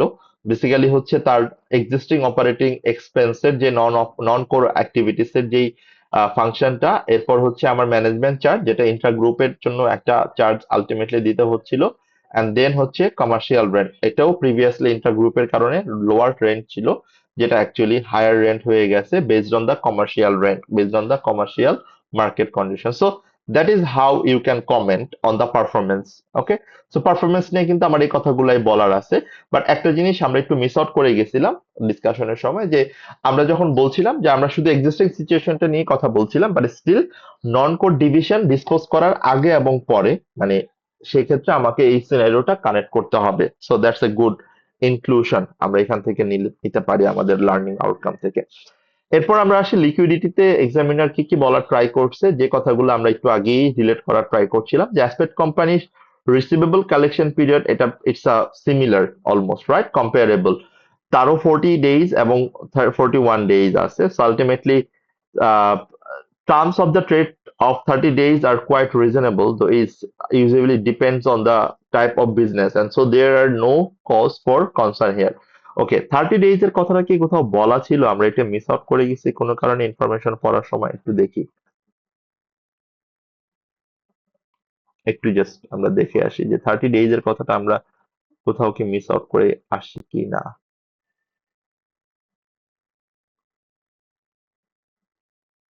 না, 30 days এর কথাটা আসলে সে অ্যাজিউম করে নিছে, এখানে বলা ছিল না 41 days ইউজিং রেশিও ক্যালকুলেট না। সো এটা বেসিক্যালি একটা অ্যাজাম্পশন। ওকে ফাইন, তাহলে অ্যাজাম্পশন অনুযায়ী যদি বলি যে আলটিমেটলি তার রিসিভেবল কালেকশন পিরিয়ডটা ইজ বেটার, সো এখানে আসলে কনসার্ন হওয়ার কিছু নাই, এখানে অ্যাজ পার ইন্ডাস্ট্রি অ্যাভারেজ তার ঠিক আছে, বাট মেন কনসার্ন হওয়ার জায়গা তার দুইটা জায়গায়। একটা হচ্ছে তার current ratio which is way lower than the industry average, তার মানে হচ্ছে তার এক্সিস্টিং কারেন্ট অ্যাসেট অ্যাভেলেবেল নাই to settle off their current liability, যেটার একটা বড় কারণ হইতে পারে হচ্ছে তার ক্যাশ, এবং ক্যাশের কারণেও কিন্তু এটা আলটিমেটলি কমতে পারে, এবং তার একটা বড় কারণ আমরা একটু আগেই বললাম যে নন কোর অ্যাক্টিভিটিসটা সেল করার কারণে এখানে যেটুকু আলটিমেটলি প্রফিট কমে গেছে ততটুকুর কারণে ওর ক্যাশটা কমে গেছে, সো এটাও একটা রিজন, এই কারণে আমরা এটা বলতে পারি। And as well as inventory একটা সিগনিফিকেন্ট পোর্শন ছিল কারেন্ট রেশিওর ক্ষেত্রে, যেটা এফেক্ট করেছে আমার অ্যাসেট টেস্ট রেশিওকে, সেই কথাটাও আমরা এখানে বলতে পারি। তো এখানে আলটিমেটলি তার কনসার্নের জায়গা কারেন্ট রেশিওতেও আছে, কারেন্ট অ্যাসেট টেস্ট রেশিওতেও আছে। Given that Aspect company receivable collection period is comparable to the industry average, the difference in the current ratio is comparison to 1.6:1 can only be explained by either lower current asset other than receivables, for example cash, or higher current liability। তার মানে আমরা জানি যে current ratio it is depends on either current asset কমে গেছে or current liability বেড়ে গেছে। তো এটার মেন ডিপেন্ডেন্ট হচ্ছে current assets and current liabilities. As Aspect Company cash balance does not appear to below 2.3 million, this suggests that its liabilities might be higher than the average। তার মানে আমার current liability এখানে বেশি হচ্ছে, সেটাই আমরা apparently assume করে নিচ্ছি। Perhaps Aspect company's favorable relation with suppliers also extend to longer than average credit terms. That's a very good link. কেননা আমরা একটু ভালো করে দেখি, যেহেতু ওর সাপ্লায়ারের সাথে একটা ভালো রিলেশন আছে, এই কারণে সাপ্লায়ারের সাথে হয়তো বা গুড ক্রেডিট টার্ম অ্যাকচুয়ালি ও রিলেট করতে পারে, অ্যান্ড যেহেতু গুড ক্রেডিট টার্ম ও রিলেট করতে পারে, তো সেই ক্ষেত্রে ও আরেকটু বেটার ক্রেডিট সাপ্লায়ারের থেকে নিচ্ছে, যে কারণে পেয়েবল ট্রেড পেয়েবলটা is higher. That's a very good reason. Aspect company asset test ratio is much less than the industry average. This is also would suggest holding a higher average level of inventory, যেটা বললাম যে ultimately তার ইনভেন্টরির পার্সেন্টেজটা অনেক বেশি ছিল total current অ্যাসেটের মধ্যে। This may raise a concern about Aspect company's ability to sell its inventory। তার মানে তার ইনভেন্টরি হোল্ডিং, এটার জন্য তার হোল্ডিং কস্টটাও বেড়ে যাচ্ছে, যেটা বেসিক্যালি তার ট্যাক্স কম্পোনেন্টটাকেও বাড়াইতে পারে, এটা আমরা বলতে পারি। So if Aspect company were asked to settle its current liabilities from merely its receivable and back, তার মানে তার এখন যে অবস্থা আছে তার আসলে মানে রিসিভেবল এবং ব্যাংক দিয়ে তাকে কারেন্ট লায়াবিলিটি পে করতে হবে, এবং সেটা পে করার মতো তার সাফিসিয়েন্ট রিসিভেবলও নাই, আলটিমেটলি ক্যাশও নাই। So it's a very very very dangerous situation. হ্যাঁ, yes, Tanvir, you can leave. Perhaps funded company may wish to further investigate procedures associated with the purchase of holding of asset company inventory prior to takeover. As a parent company, funded company should able to influence these procedures, have more control over level of inventory. তার মানে ও এখানে বলতেছে যেহেতু inventory holding এর জন্য একটা বড় problem এখানে অ্যারাইজ করছে, সো দ্যাট বিফোর অ্যাকুইজিশন সে এই এই ডিসকাশনটা অ্যাসপেক্ট কোম্পানির সাথে করতে পারে, সো দ্যাট ও বেশি ইনভেন্টরি হোল্ড না করে রাখে, ইনভেন্টরি লেভেলটা যেন অলওয়েজ মিনিমাল রাখে, এবং এটা আলটিমেটলি অ্যাসপেক্ট কোম্পানিকে এটা ম্যানেজ করতেই পারবে funded company, it's of course possible. Now, the other position is gearing. Gearing is the riskiness of the company. So, based on the riskiness of the company compared to the industry average, it is better. But still, এটা আসলে খুব একটা ভালো না। হ্যাঁ, it may be that the proceeds from the sale of non-core divisions can were used to pay down loans. As the gearing for the industry is higher than that aspect company, it may that aspect company could still increase borrowings in future. তার মানে হচ্ছে যেহেতু industry অ্যাভারেজের থেকে still 20% lower, তার মানে still সে আরো চাইলে industry অ্যাভারেজের match করার জন্য আরো বড়োইং, লং টার্ম বড়োইং নিতেই পারে। So if Aspect company may need to increase working capital efficiency, reduce cost in order to generate enough cash to service higher borrowings. So তার মানে হচ্ছে based on the gearing perspective তার এখানে আরো risk নেওয়ার capacity আছে, that means based on the industry average information. So আমরা দেখতে পাচ্ছি ওভারঅল পারফরমেন্স অনুযায়ী বেটার, পজিশন অনুযায়ী গিয়ারিংটা বেটার, বাট লিকুইডিটিটা নিয়ে আমার কনসার্ন আছে, এবং লিকুইডিটির মেইন কনসার্ন হচ্ছে আমার ইনভেন্টরি হোল্ডিংটা নিয়ে। কেননা ওর যেটুকু কারেন্ট অ্যাসেট আছে, লাইক ক্যাশ এবং রিসিভেবল, সেটুকু সাফিসিয়েন্ট না two settle off their current liabilities.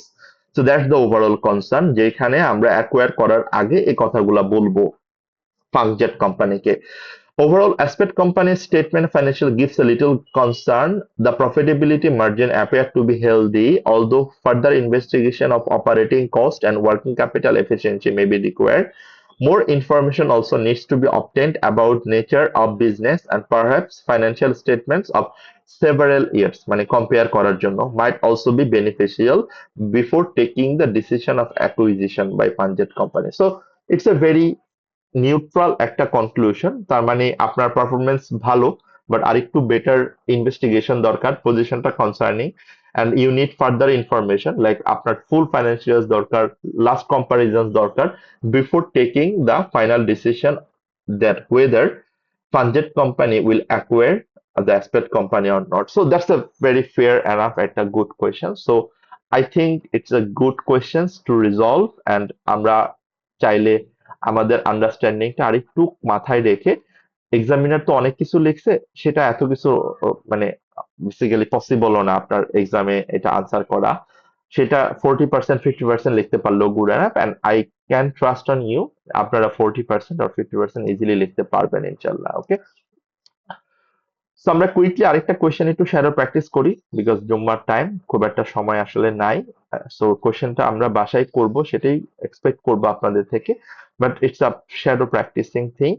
আমরা মার্চ জুন 2021, ওকে, তার মানে আমরা বেসিক্যালি যতগুলা কোয়েশ্চেন ছিল সবগুলা কোয়েশ্চেনই করলাম।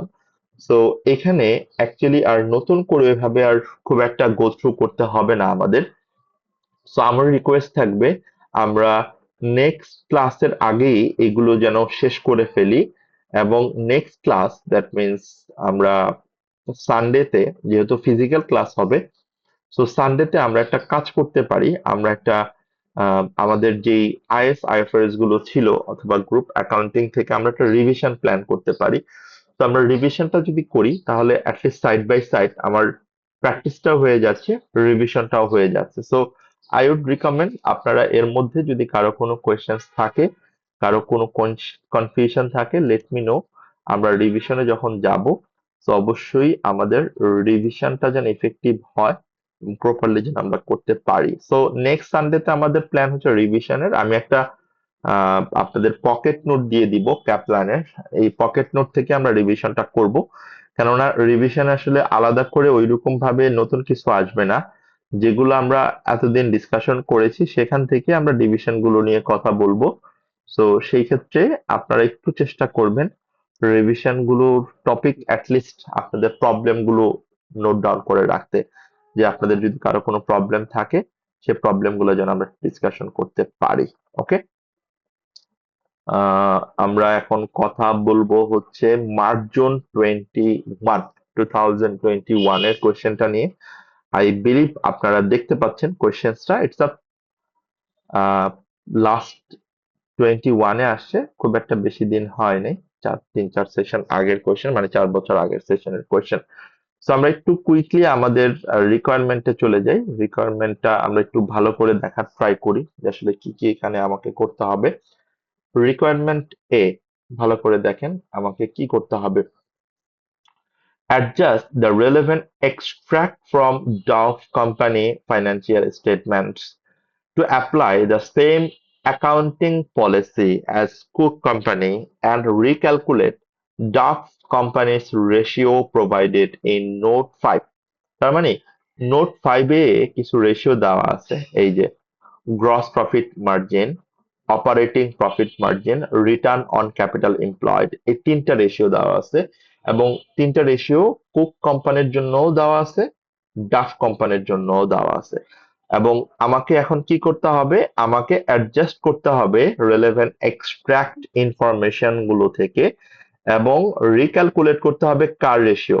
দেখেন রিক্যালকুলেট করতে হবে ডাফ কোম্পানির রেশিও। তার মানে এখানে এই যে কুক কোম্পানির যে রেশিও আছে এটা আমার অ্যাজ ইট ইজ থাকবে, ডাফ কোম্পানির রেশিও গুলো আমাকে রিক্যালকুলেট করতে হবে based on the adjusted information 6 March. Okay, based on these accounting adjustment ratios compare performance of two companies। তাহলে এখন আমাকে কম্পেয়ার করতে হবে কুক কোম্পানির সাথে ডাফ কোম্পানির। Your answer should comment on difficulties of making a purchase decision based solely on extract of financial statements and the information provided in note 1 to 5।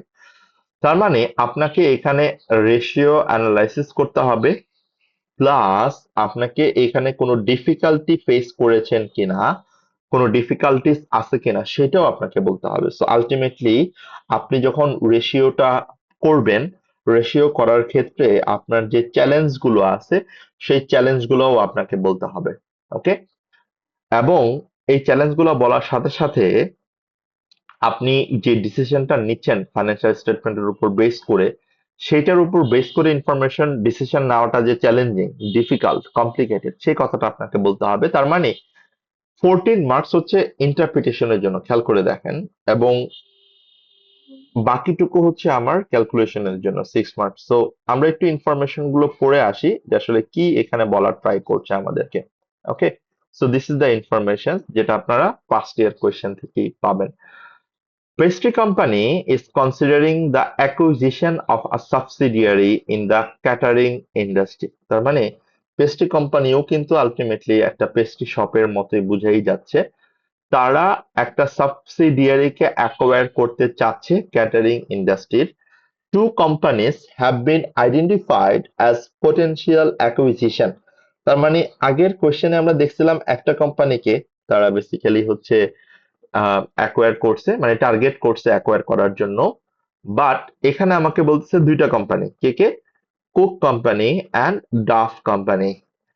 So আমার information দেওয়া আছে 20x7 ইয়ার এন্ড 30 সেপ্টেম্বর, আমার statement of profit আর loss Cook কোম্পানির দেওয়া আছে, Duff কোম্পানির দেওয়া আছে। সো কুক কোম্পানির ইনফরমেশন রেভিনিউ 21,500, 16,300 ডাফ কোম্পানির। আমরা রিকোয়ারমেন্টটা কি বুঝছিলাম, ফার্স্ট রিকোয়ারমেন্টটা আমাকে কার স্টেটমেন্টটা রিস্টেট করতে হবে, মানে কার ইনফরমেশনটা রিস্টেট করতে হবে, খেয়াল করে দেখেন।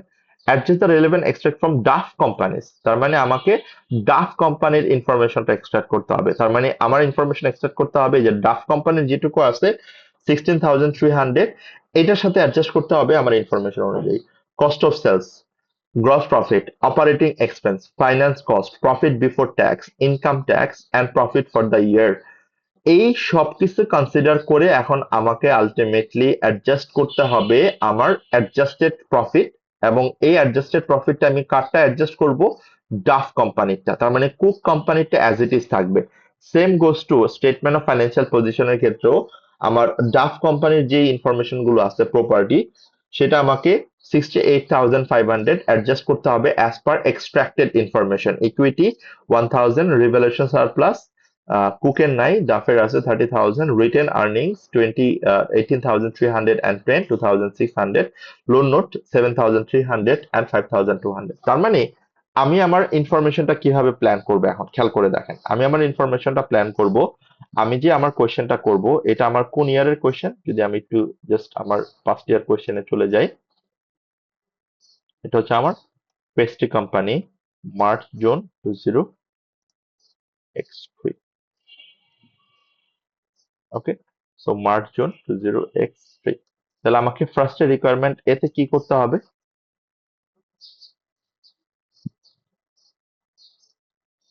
রিকোয়ারমেন্ট এ আমাকে রিস্টেট করতে হবে statement of profit and loss for Duff company for the year ended 30th September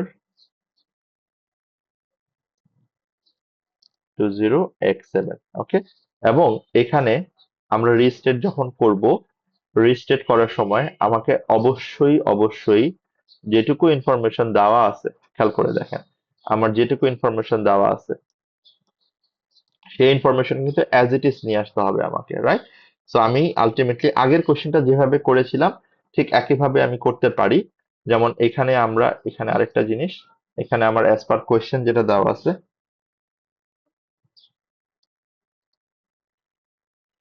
ওকে, এখানে আমি নিয়ে আসতে পারি আমার অ্যাডজাস্টমেন্ট, অ্যান্ড এখানে আমি নিয়ে আসতে পারি অ্যাডজাস্টেড অর রিস্টেটেড। ওকে, তো আমি এভাবে প্ল্যান করতে পারি, এবং আমি যদি এভাবে প্ল্যানটা করি তাহলে আমার জন্য আলটিমেটলি প্রফিট অর লস এবং স্টেটমেন্ট অফ ফাইন্যান্সিয়াল পজিশনটা করাটা ইজি হয়ে যাবে। ওকে, আমরা যদি একটু জাস্ট দেখি, তো আমার পার্টিকুলারসটা হয়তো একটু বড় লাগতে পারে, অ্যাডজাস্টমেন্ট হয়তো আর একটু ছোট করলেও সমস্যা নাই, অ্যাডজাস্টেডটা আর একটু ছোট করলে হয়তো সমস্যা হবে না।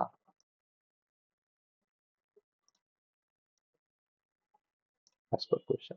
ওকে, তো আমরা একটু জাস্ট দেখবো, এখানে আমার অ্যামাউন্ট যেহেতু ডলারে কমন নিয়ে করতে হবে, ওরা মনে হয় 1000 কমন নিয়ে করেছে, if I am not wrong, 1000 common নিয়ে করেছে। সো সেই ক্ষেত্রে আমি একবারেই যদি 1000টা কমন নিয়ে ফেলি এখানে, তাহলে আর আমার বারবার এখানে 1000 কমনের কথাটা বলতে হবে না। ওকে, সো দ্যাটস ইট। আমরা এই টেবিলটাই স্টেটমেন্ট অফ ফাইন্যান্সিয়াল পজিশনের জন্য অ্যাপ্লাই করতে পারবো যখন আমরা স্টেটমেন্ট অফ ফাইন্যান্সিয়াল পজিশনটা করব। Okay, so this is the format, আমি এই ফরম্যাটে আগাইতে পারি। আমার ফরম্যাট অনুযায়ী এখন ইনফরমেশন গুলো দেখতে হবে। রেভিনিউ কত দেওয়া আছে, আমরা কিন্তু এখানে ডাফ কোম্পানিটা করতেছি, ভালো করে খেয়াল করে দেখবেন, আমরা ডাফ কোম্পানিটা করছি। সো ডাফ কোম্পানির রেভিনিউ কত আছে, রেভিনিউ যেটা দেওয়া আছে সেটা আমি আমার স্টেটমেন্ট অফ প্রফিট আর লসের ইনফরমেশন অনুযায়ী নিয়ে আসবো, and then cost of sales কোশ্চেনে যেটা দেওয়া আছে সেটা আমার এখানে চলে আসবে, অ্যান্ড দেন হচ্ছে আমার গ্রস প্রফিট। ওকে, সো আমি এইভাবে নিয়ে আসবো আমাদের ইনফরমেশন থেকে, যদি একটা একটা করে দেখি এইভাবে ফরম্যাটটা হবে। সো আমরা একটু নোটটা পড়ে ফেলি, নোট অনুযায়ী আমাকে কি করতে হবে দেখেন। Both companies are owner managed, তার মানে বেসিক্যালি হচ্ছে দুইটাই আমরা ধরতে পারি যে ডিরেক্টলি ওনার ম্যানেজ, মানে ইন্ডিভিজুয়াল শেয়ার হোল্ডার অনুযায়ী। Okay, Duff company operates from expensive city centre premises, তার মানে ওর মানে মেন সিটিতেও মানে বেসিক্যালি এটা বিজনেসটা রান করে। হ্যাঁ, এখন পরের ইনফরমেশনটা দেখেন কি বলছে, selling to local business and the public, তার মানে ও আসলে লোকাল বিজনেসের কাছেও সেল করে, মানে হোলসেলও করে আবার পাবলিকের কাছেও করে। Cook company is a large wholesaler, তার মানে ডিফারেন্সটা বুঝতে পারছি। সো ডাফ কোম্পানি হোলসেলও করে আবার রিটেলও করে, বাট কুক কোম্পানি অনলি মানে বিগ ভলিউমে হোলসেল করে। Selling to chains of coffee shops, Cook company operates from a number of low cost production facilities. So আমি যখন কম্পারিজনটা করব তখন এই নোটগুলোর কথা আমি বলবো। On 1st October 2006, Duff company revalue its properties for the first time. তার মানে এখানে কে রিভ্যালু করতেছে? ডাফ কোম্পানি রিভ্যালু করতেছে। তাহলে যেহেতু ও রিভ্যালু করতেছে, তাহলে আমাকে আলটিমেটলি এই অ্যাডজাস্টমেন্টটা অবশ্যই আমাকে স্টেটমেন্ট অফ প্রফিট অর লসেও অ্যাডজাস্ট করতে হবে, statement of financial position adjust করতে হবে। এবং রিভ্যালুয়েশন করার কারণে ওর গেইন হয়েছে কত? 30 মিলিয়ন। তাহলে ওর যে এখানে আমার রিভ্যালুয়েশন সারপ্লাস আছে, এই যে খেয়াল করে দেখেন 30 মিলিয়ন, আমি বুঝতে পারছি এই রিভ্যালুয়েশন সারপ্লাসটা কিভাবে আসছে। The properties had a remaining useful life of 30 years at 1st October 2006, এবং প্রপার্টির ইউজফুল লাইফ কত ছিল আমার? 30 ইয়ার্স, বছরের শুরুতে 1st October 2006, কেননা ইয়ার এন্ড হচ্ছে 30 সেপ্টেম্বর 2007। ওকে, তাহলে ডেপ্রিসিয়েশন চার্জ করতে হবে আমাকে এখন। Duff Company does not make transfer from revaluation surplus in respect of excess depreciation, তার মানে এখানে ট্রান্সফারটা করে না। Cook Company uses cost model to account for its properties. Duff Company and Cook Company charge all depreciation expense to operating expense. এখন আপনি ব্যাপারটা খেয়াল করে দেখেন এখানে আলটিমেটলি কি হচ্ছে।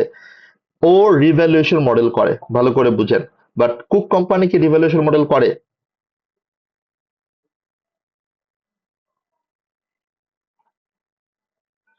একটু দেখেন তো, কুক কোম্পানি কি রিভ্যালুয়েশন মডেল করে? কি বলছে? কুক কোম্পানি কোন মডেল ফলো করে?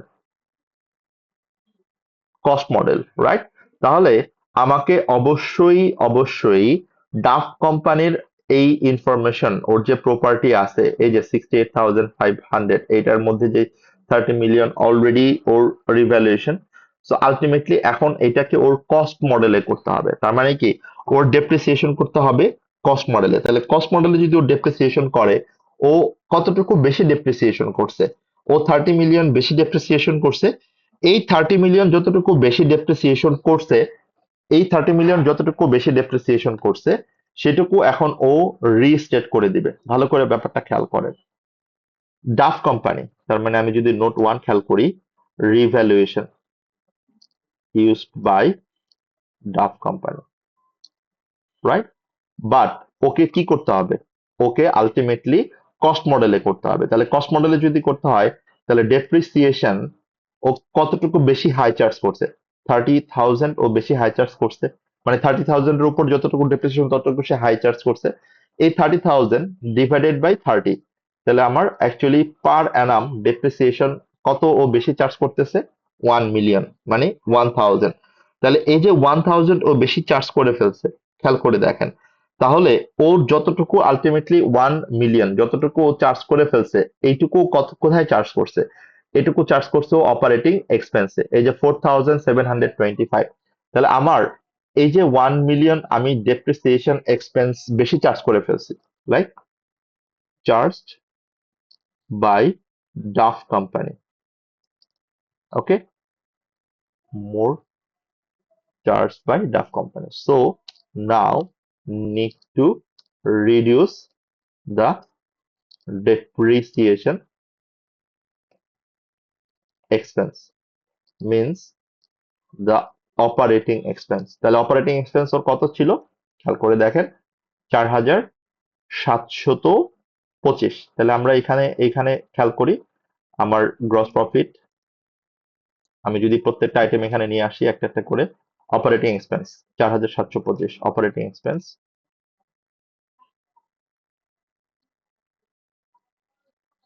As per question 4,725। এখান থেকে আমাকে বাদ দিয়ে দিতে হবে এই 1,000 ডেপ্রিসিয়েশন, যেটা আমরা মাত্র এতক্ষণ কথা বলছিলাম এটা নিয়ে।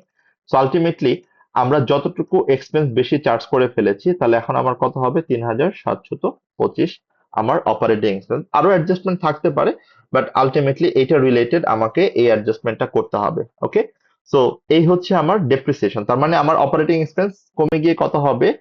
For depreciation means operating expense should be charged to 3725. So that is number 1. এটা হচ্ছে আমার first adjustment related to the extract information provided.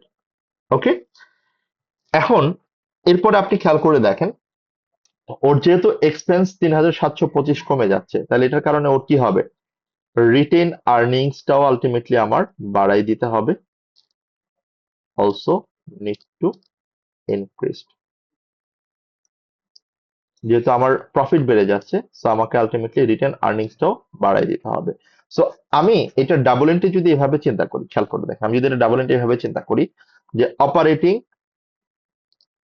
Expense, এটা আমার আলটিমেটলি হচ্ছে কমে যাবে, তাহলে কমে গেলে কি হবে,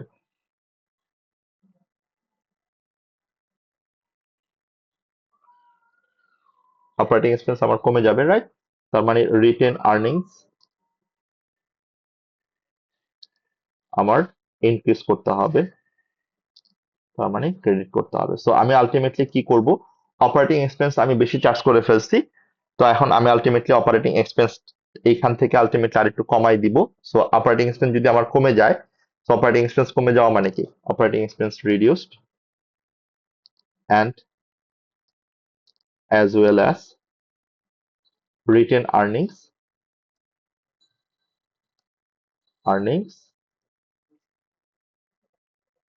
will increase।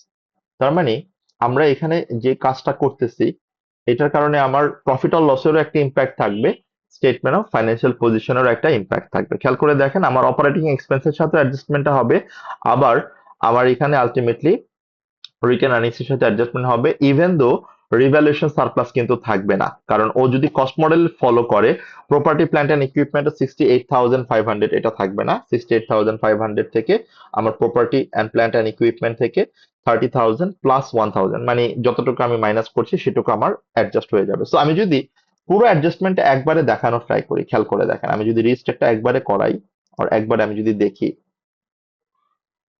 রিস্টেটেড statement of financial position, খেয়াল করে দেখবেন আমার রেভিনিউ, এখানে রেভিনিউ যেটা দেওয়া ছিল সেটা আমি সরাসরি নিয়ে আসি 16,300, 16,300, এটার অ্যাডজাস্টমেন্ট আমি এখনো করি নাই, অ্যাডজাস্টমেন্ট করলে আমরা এখানে অ্যাডজাস্টমেন্টটা নিয়ে আসবো।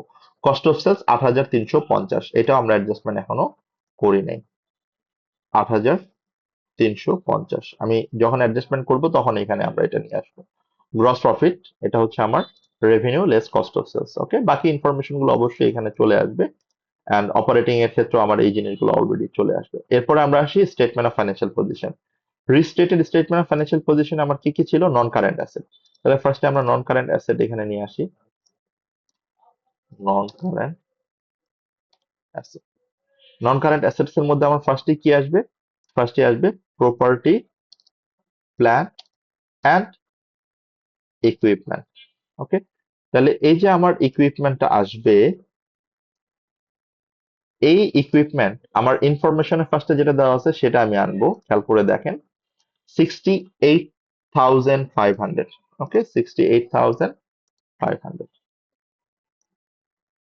এখন আসি আমরা অ্যাডজাস্টমেন্ট কি কি করলাম। ফার্স্টে যদি ও কস্ট মডেলে চলে যায়, তাহলে ও আর কি করতে পারবে না, ও আর এখানে এই রিভ্যালুয়েশন অ্যামাউন্টটা দেখাতে পারবে না 30,000, রাইট?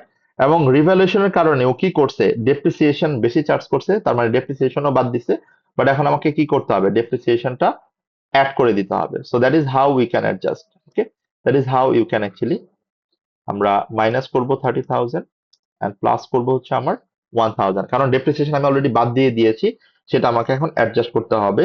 তাহলে আমার ultimately adjusted property plant and equipment কত থাকবে, 68,500 মাইনাস 30,000 প্লাস 1,000, কত হয়, কুইকলি বলি আমরা, ইট শুড বি 39,500, ওকে। এরপর প্রপার্টি প্ল্যান্ট এন্ড ইকুইপমেন্টের পরে কি ছিল, কারেন্ট অ্যাসেট, কারেন্ট অ্যাসেটের কোনো কিছু আমরা এখনো পর্যন্ত পাইনি, তাহলে এরপরে আমরা যাই ইকুইটি, ইকুইটির মধ্যে আলটিমেটলি কি কি ছিল, ইকুইটি, ইকুইটির মধ্যে আমার share capital, equity share, equity শেয়ারে কোনো অ্যাডজাস্টমেন্ট নাই, আলটিমেটলি এখনো পাইনি equity share, as per question 1,000, আমরা দেখবো যে এখানে আলটিমেটলি আর কোনো অ্যাডজাস্টমেন্ট দেওয়া থাকে কিনা, ওকে। এন্ড এরপর ছিল হচ্ছে আমার রিভ্যালুয়েশন সারপ্লাস, যেটা আসলে আর থাকবে না। Revaluation surplus as per question দেওয়া আছে 30,000, এটা পুরোটাই ম্যানেজ হয়ে যাবে আমার 30,000। সো আলটিমেটলি আমার রিভ্যালুয়েশন সারপ্লাস থাকবে 0। এরপরে আপনি চলে আসেন রিটেন আর্নিংসে। Retained earnings 2600, retained earnings as per question 2600। এটার সাথে আমরা একটা অ্যাডজাস্ট করছি, মানে 1000 আমরা ডেপ্রিসিয়েশন এখানে অ্যাকচুয়ালি বেশি চার্জ করে ফেলছিলাম, যে কারণে আমার এক্সপেন্স বেশি হয়ে গেছিল। এখন আমার রিটার্ন আর্নিংসটা আমি বাড়াই দিব 1000 দিয়ে। অ্যান্ড এটার পর আর যদি কোনো অ্যাডজাস্টমেন্ট না থাকে তাহলে রিটার্ন আর্নিংস এটাই থাকবে 3600। এই রিস্টেটমেন্টটা আমি করতে বলতেছি, তার মানে আমি যে আসলে অ্যাডজাস্টেড করতেছি হচ্ছে আমার ডাফ কোম্পানির গুলো, মানে হচ্ছে ডাফের যে ইনফরমেশন গুলো সেটা আমরা অ্যাডজাস্ট করতেছি। যে অ্যাডজাস্টেড ফিগার দিয়ে বেসিক্যালি আমরা রেশিওটা ক্যালকুলেট করব, এটাই আসলে রিকোয়ারমেন্ট। আমি পরের নোটটা পড়লে আলটিমেটলি এখান থেকে এই ইনফরমেশনটাই পাবো। ওকে, সো আলটিমেটলি এখান থেকে যা যা অ্যাডজাস্টমেন্ট করতে হইলো সেটা আমরা করলাম। এবার নোট টুতে যদি আমরা চলে যাই, নোট টুতে কি বলছে ও, Cook Company charges the amortization of its research and development to cost of sales। এখন দেখেন, কুক কোম্পানি ও অ্যামোর্টাইজেশন করে যেটা আসলে আর&ডি এর উপর, রিসার্চ এন্ড ডেভেলপমেন্টের উপর, এবং রিসার্চ এন্ড ডেভেলপমেন্টের যে মানে ওর অ্যামোর্টাইজেশন হয় সেটাকে ও কস্ট অফ সেলস এ চার্জ করে। ভালো করে দেখেন, whereas Duff company charges same cost to operating expense. তার মানে এখানে ও একটা মানে অ্যাকচুয়ালি রিক্লাসিফিকেশন করে, এবং ওর এখানে মানে কত টাকা মানে অ্যামোর্টাইজেশন, কুক কোম্পানি হচ্ছে 1.252 মিলিয়ন এবং ডাক কোম্পানি হচ্ছে 2.5 মিলিয়ন। তার মানে এটার কাজটা খুব সিম্পল। তার মানে ও যেটা করে, ডাফ কোম্পানি এই যে কস্ট মানে রিসার্চ এন্ড ডেভেলপমেন্টটা ও এখানে, আমরা আচ্ছা এক জায়গায় ব্র্যাকেট ইউজ করছি, এক জায়গায় আলটিমেটলি মাইনাস ইউজ করছি, দ্যাটস নট ঠিক। সো ও যেটা করে 2500 এটাকে ও অপারেটিং এক্সপেন্স হিসাবে চার্জ করে। তার মানে আমার অপারেটিং এক্সপেন্স থেকে এটাকে বাদ দিয়ে দিতে হবে, অ্যাড করতে হবে আমার কস্ট অফ সেলস এর সাথে। সিম্পল কথা, এই কথাটাই বলছে ওরা, আর কিচ্ছু না। তাহলে এখানে আমি যেটুকু অপারেটিং এক্সপেন্স অ্যাডজাস্টমেন্ট দেখাচ্ছিলাম সেটা তাহলে ঠিক ছিল না। তাহলে আমার কারেক্টেডটা কত হবে, 4725, 4725 মাইনাস 1000 মাইনাস 2500, 1225 হচ্ছে আমার অ্যাডজাস্টেড অপারেটিং এক্সপেন্স। আর অ্যাডজাস্টেড কস্ট অফ সেলস কত হবে, অ্যাডজাস্টেড কস্ট অফ সেলস হবে হচ্ছে 8350 প্লাস 2500। ওকে, 10,850। আলটিমেটলি এটা আমার আগে এটা মানে নেট প্রফিটকে অ্যাডজাস্ট করতে, এখন এটা গ্রস প্রফিটকে অ্যাডজাস্ট করবে। তার মানে আমার টোটাল, আমি যদি এখানে ভালো করে খেয়াল করে থাকি, আমার টোটাল কস্ট অফ সেলস কত হবে, 10,850। ওকে, তাহলে আমার রেভিনিউর সাথে কোনো অ্যাডজাস্টমেন্ট আমি পাইনি, তাহলে রেভিনিউ যা ছিল তাই 16,300, and cost of sales 10,850, operating expense 1,225 পেলাম এইটুকু নোট থেকে। এরপরে নোট 3 পড়ে চলে যাই, পরে কি বলছে, the notes to the following statement show the Cook company paid directors total salaries 110,000, whereas Duff company paid it's directors total salaries 560,000। তাহলে এটার কারণে আসলে আমার কোথাও কোনো ইনফরমেশনের চেঞ্জ আসে নাই, এটা আমার ইন্টারপ্রিটেশনের জন্য ইউজ করতে হবে, এবং ইন্টারপ্রিটেশন যখন আমি করব, ইন্টারপ্রিটেশনের সময় আমাকে এই ব্যাপারটা নিয়ে আসতে হবে। তার মানে আমার দুইটা ইনফরমেশন এখানে রিস্টেট করতে হয়েছে, মানে দুইটা নোটের কারণে। একটা হচ্ছে আমার রিভ্যালুয়েশন মানে ডেপ্রিসিয়েশনের যে অ্যামাউন্টটা সেটা, আরেকটা হচ্ছে আমার এই রিক্লাসিফিকেশন। আমি রিসার্চ এন্ড ডেভেলপমেন্টের অ্যামোর্টাইজেশন কুক কোম্পানি দেখায় এটা হচ্ছে কস্ট অফ সেলসে, ডাফ কোম্পানি দেখায় তো এটা অপারেটিং এক্সপেন্সে, সেখান থেকে আমরা নিয়ে আসলাম আমাদের অপারেটিং এক্সপেন্স থেকে কস্ট অফ সেলসে। তাহলে operations profit from operations or existing কত ছিল, আমরা যদি এক্সিস্টিং ইনফরমেশন থেকে আসি, প্রফিট ফ্রম অপারেশনস ছিল হচ্ছে আমার, ওকে এটা করা ছিল না, সো এটা একটু আমরা করে ফেলতে পারি। প্রফিট ফ্রম অপারেশনস গ্রস প্রফিটটাও আমরা এখানে করে ফেলতে পারি। তাহলে গ্রস প্রফিট কত হবে? Sales minus cost of sales ৭,৯৫০। ওকে, অ্যাডজাস্টমেন্ট যেটা হয়েছে সেটার পর আমার গ্রস প্রফিট কত হবে? ৫,৪৫০। Okay, and then profit from operations. Profit from অপারেশনসটা কিভাবে আসে? Gross profit minus less operating expense. So আমি অপারেটিং এক্সপেন্সটা যদি বাদ দিয়ে দিই, ৪,৭২৫ যদি আমি বাদ দিই ৭,৯৫০ থেকে, সরি ৭,৯৫০ হবে, তাহলে আমার প্রফিট ফ্রম অপারেশনস এখানে কত থাকে? ৩,২২৫। অ্যান্ড এখানে থাকে হচ্ছে আমার, যদি আমি 4,225। Okay, so that is how you can calculate. আপনারা প্রফিট ফ্রম অপারেশনস থেকে যদি এখন বাকি আইটেমগুলো বাদ দিয়ে দেন, বাকি আইটেমগুলো কি কি ছিল?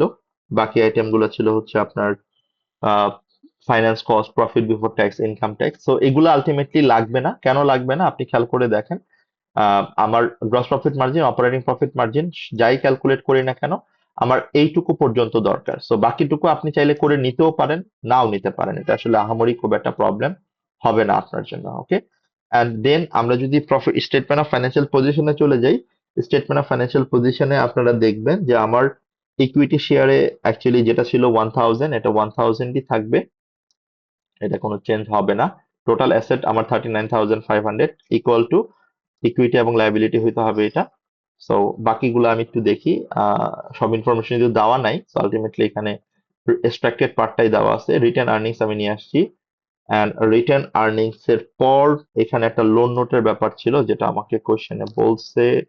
লোন নোট কত হবে সেটা আমরা নিয়ে আসবো, নো প্রবলেম।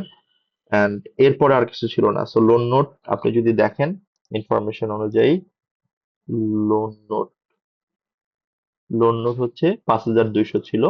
এটার সাথে আসলে আর কোনো অ্যাডজাস্টমেন্ট নাই। ৫,২০০ এবং কোনো অ্যাডজাস্টমেন্ট ছিল না, জিরো অ্যাডজাস্টমেন্ট, ৫,২০০ হবে। ওকে, সো আলটিমেটলি আপনি যদি যোগ বিয়োগ করেন এটা আসলে মিলবে না, কেননা বাকি ইনফরমেশন গুলো এখানে দেওয়া নাই। দ্যাটস ওয়াই এটা আমার আসলে যোগ বিয়োগ করেও লাভ নাই। সো এতটুকু হচ্ছে আমার ফার্স্ট রিকোয়ারমেন্ট ছিল।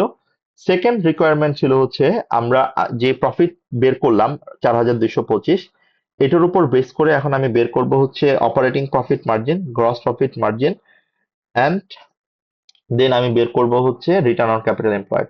তার মানে গ্রস প্রফিট মার্জিন হচ্ছে গ্রস প্রফিট ৫,৪৫০ divided by sales, operating profit margin হচ্ছে ৪,২২৫ divided by sales, and return on capital employed মানে হচ্ছে operating profit divided by capital employed. মানে ক্যাপিটাল এমপ্লয়েড মানে কি? এই যে এই সবগুলো যোগ করলে যেটা হয় ১,০০০ প্লাস ৪,০০০, ৩,৬০০, ৪,৬০০ প্লাস ৫,২০০, এই সবগুলো যোগ করলে যেটা হবে সেটাই হচ্ছে আলটিমেটলি আমার capital employed, return on capital employed. So এই হচ্ছে আমার বেসিক্যালি ক্যালকুলেশন পার্টটা, অ্যান্ড এক্সট্রাকশনের উপর বেস করে যেটা ক্যালকুলেশন করছি আমরা, সেটার কমেন্টটা আমরা এক্সামিনার অ্যান্সারটা একটু চেক করে দেখতেই পারি। এবং আমি রিকোয়েস্ট করবো আপনারা বাসায় এই কোয়েশ্চেনটাও করবেন এবং ফানজেট কোয়েশ্চেনটাও করবেন, সো দ্যাট এখানে আপনাদের যদি কারো কোনো কোয়েশ্চেন্স থাকে আমরা একটা ডিসকাশন করতে পারি। ওকে, সো আনসারটা যেটা ছিল 2021 এর, তো জাস্ট কুইকলি আপনারা যদি দেখেন, here is the answer. Profitability নিয়ে কথা বলছে, অ্যান্ড আরওসি নিয়ে কথা বলছে, ডিফিকাল্টিস, যেহেতু ডিফিকাল্টিস কথা বলছে, ডিফিকাল্টিস নিয়েও কথা বলছে। কনক্লুশন ডান। এখন এগুলা বলছে, বাকিগুলাও আলটিমেটলি আপনার যদি ডিসকাশন করেন, এটা হচ্ছে এক্সট্রা। হ্যাঁ, এটা এটা বেসিক্যালি হচ্ছে আপনার আনসারটা, মানে যেহেতু সাজেস্টেড আনসার, যে আপনি যদি এগুলা নিয়ে ডিসকাস করেন তাহলেও আপনাকে এক্সামিনার আনসার মার্ক দিবে। That's it. So that's whole for the pastry companies ratio part. আমরা একটু কুইকলি করলাম বিকজ অফ যেহেতু টাইম একটু কনস্ট্রেন্ট ছিল, এবং এটা আপনারা বাসায় আবার করবেন। আনসারটা আমি দিয়ে দিয়েছি আপনাদেরকে। সো আই উড রিকমেন্ড আপনারা বাসায় এটা করে, অবশ্যই এখানে যদি কোনো কোয়েশ্চেন্স কনফিউশন থাকে আমাকে জানাবেন। নেক্সট সানডেতে আমরা একটা মানে গ্র্যান্ড রিভিশন প্ল্যান করছি। সো আমি একটা তাড়াতাড়ি আপনাদেরকে ক্যাপলানের একটা কুইক রিভিশন দিয়ে দিব, মানে ক্যাপলানের যেটা আমরা পকেট নোট বলি। সো সেটা আপনারা একটু দেখে নিতে পারেন আপনাদের জন্য, রিভিশনের জন্য। এন্ড যদি এখানে কোনো কোয়েশ্চেন্স থাকে আমাকে বলতে পারেন, আমরা নেক্সট ক্লাসে এটা নিয়ে ডিসকাস করবো ইনশাল্লাহ। ওকে, সো থ্যাংক ভাই ইউ ওই সো যে মাচ। হ্যাঁ, বলেন ভাই। আদার কমেন্ট যদি না দেওয়া হয় তাহলে কি মার্ক কম দিবে? না না, আদার কমেন্ট দেওয়া লাগবে না। আদার কমেন্ট হচ্ছে আপনি আদার কি কি ফ্যাক্টর কনসিডার করতে পারেন এটা বলতেছে ওরা। ও আচ্ছা আচ্ছা, জি, থ্যাংক ইউ। মানে এটা হচ্ছে জাস্ট আপনাকে একটা অ্যাডিশনাল সাজেশন দিচ্ছে যে আপনি এগুলার বাইরেও এগুলা নিয়ে কথা বলতে পারেন। জি জি। Okay, so that's all for today. আমরা তাহলে এখানে শেষ করছি। Thank you so much. See one next Sunday. আমরা জি, এগুলা সব আসসালামু আলাইকুম। ড্রাইভে করা আছে, সো আপনারা ইজিলি এটা অ্যাক্সেস পেতে পারবেন ইনশাল্লাহ। জি, আসসালামু আলাইকুম।